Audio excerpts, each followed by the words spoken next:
Subscribe कीजिए हमारे channel और प्रेस करें बेल आइकन और पाए हर वीडियो को देखने का मौका सबसे पहले।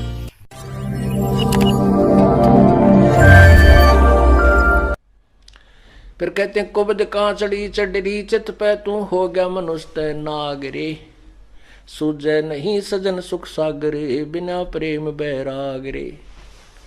या कुबद कांचड़ी चढ़ी चित पे और होया मनुष्य नागरे। ओए होए। एक बहुत बड़ा अधिकारी था, उसका इकलौता पुत्र, उसको बहुत अच्छी तरह शिक्षा देने के लिए उच्च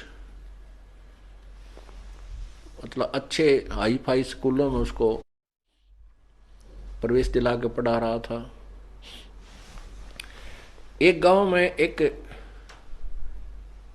बहन थी, उसका पति मर गया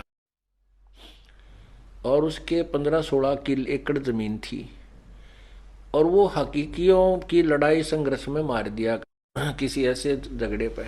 तो उसको ये चिंता होगी थी कहीं तेरे बेटे ने भी ना मार दे। इकलौता पुत्र था उसका भी, माई का। वो अपने बेटे को लेकर के अपने पियर में रहने लगी, अगर इसको वहां पाल लूंगी। और वो जमीन दे दी ठेके पे और वहां से अपना सामान ले जाओ, गुजारा कर रही थी। लड़का उस समय वो 2-4 वर्ष का था, फिर वो 15, 16, 20 साल 18 वर्ष का हो गया। तो उसके लड़के ने कहा माँ चल अपने घर पर हम अपनी खेती खुद कराएंगे, या मामा के घर में कब तक रहेंगे, अपना घर है वहां चलेंगे। तो उस माई ने आकर के जिनको वो ठेके पर जमीन दे रखी थी, साझे पर दे रखी थी जैसे भी हिस्से में, उनसे कहा भी हमारी जमीन छोड़ दो। उन्होंने जमीन त्यागने छोड़ने से मना कर दिया कि हम जमीन ना छोड़ रहे। उसने फिर पुलिस में रिपोर्ट की। अब 15-16 एकड़ जमीन थी, नहर के साथ बहुत अच्छी उपजाऊ जमीन थी। वो बात उस बड़े अधिकारी तक पहुंच गई। उसने देखा, पता कराया, भाई देखो ये जमीन उनके कैसे है, कब्जे में क्यों है, कैसे है, जैसे भी।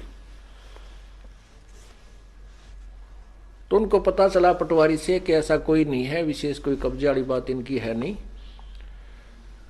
और ये सेट हो सकता है। तो उसने उमाई को टाइम दे दिया कि तू 5-7 दिन के बाद आना, हम इसकी इंक्वायरी करते हैं, तेरी जमीन दिवा देंगे।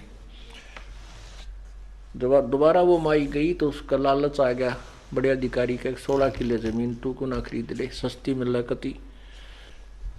उन जो जमीन बोया करते थे उन मुजारों को तो उसने धमका दिया। वो तो कहने लगे जी जो तुम कहोगे हम ऐसे कर देंगे, हमने छोड़ देंगे हम इसकी जमीन को। उधर से उस माई को कह दिया कि वो नहीं छूट सकती तेरी जमीन नहीं छूट सकती, उनके कब्जा हो गया है, उनका तो नाम गवाही चल रही है, ऐसे उगाही चल रही है, ऐसे ऐसे बता दिया। वो माई लागी रोन बुरी तरह। अब क्या होगा, ने बोला तने कुछ थोड़े बहुत पैसे चाहिए तो दिला दूंगा मैं। तो वह कई लाखों की जमीन थी, 10-20 हजार में वो माई पे ले ली। उस माई को दे दी, उसके अंगूठे दस्ते करवा के अपने नाम करो, अपने मतलब पत्नी का जैसे भी अपने कब्जे में उसने कर। अब बुढ़िया रोती हुई चली गई। क्या करे, जब यहाँ का सुप्रीम जब सबसे बड़ा अधिकारी जवाब दे दे तो फिर कहाँ जाए इंसान। अब बुढ़िया अपना लेके 10-20 हजार रुपये 15-16 किला गए 20 पहले ऐसा सस्ता समय था। उसने अपना किता और गुजारा कर लिया, बेचारी ने दुख सुख पाई।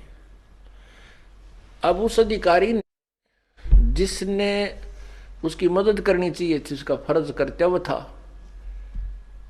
उसने उस कव्वे वाला काम किया, काग वाला काम किया। कैसे, जैसे गधे की कमर टूट जाती है, जख्म बन जाता है, गधे की कमर पर जख्म बन जाता है काम करता है, और उस कौवा क्या करता है, उस जख्म के ऊपर, जिंदे के जख्म के ऊपर चोंच मार के मांस खाता है, उसको अधिक दुखी करता। तो उस अधिकारी को चाहिए तो था उस माई की मदद करता, कोई बात ना माई ऐसे ऐसी स्थिति है और आपका जमीन आपको दिलवाई जाएगी, क्योंकि ये कर्तव्य है उनका। उसके स्थान पर उसने अपने लालच में वह जमीन अपने करवा ली, अच्छा ला दिया बाग नहर के साथ में। सोचा था बुढ़ापे में वहाँ खूब सैर सपट्टे करा करूँगा और तेरे बालक सेठ हो जाएगा तेरा बेटा। अब वो इकलौता लड़का था, खूब पढ़ाया लिखाया, लड़के को भी अच्छी पोस्ट मिल गई, शादी की तैयारी थी।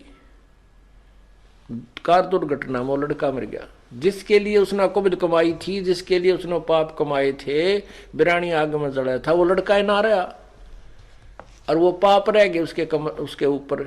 आगे देखना क्या होगा उस व्यक्ति के लिए।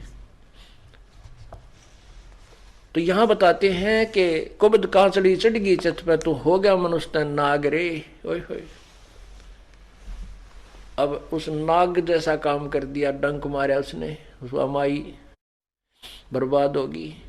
अपने स्वार्थ के लिए वह जमीन उसने अपने नाम करा ली। अब वो लड़का है ना रहा जिसको सुखी देखना चाहता था, उसने किधर दामाद बरतेंगे, पड़ोसी लेंगे, भाई बंद बांटेंगे, और वो बनेगा गधा लंबी कमर का।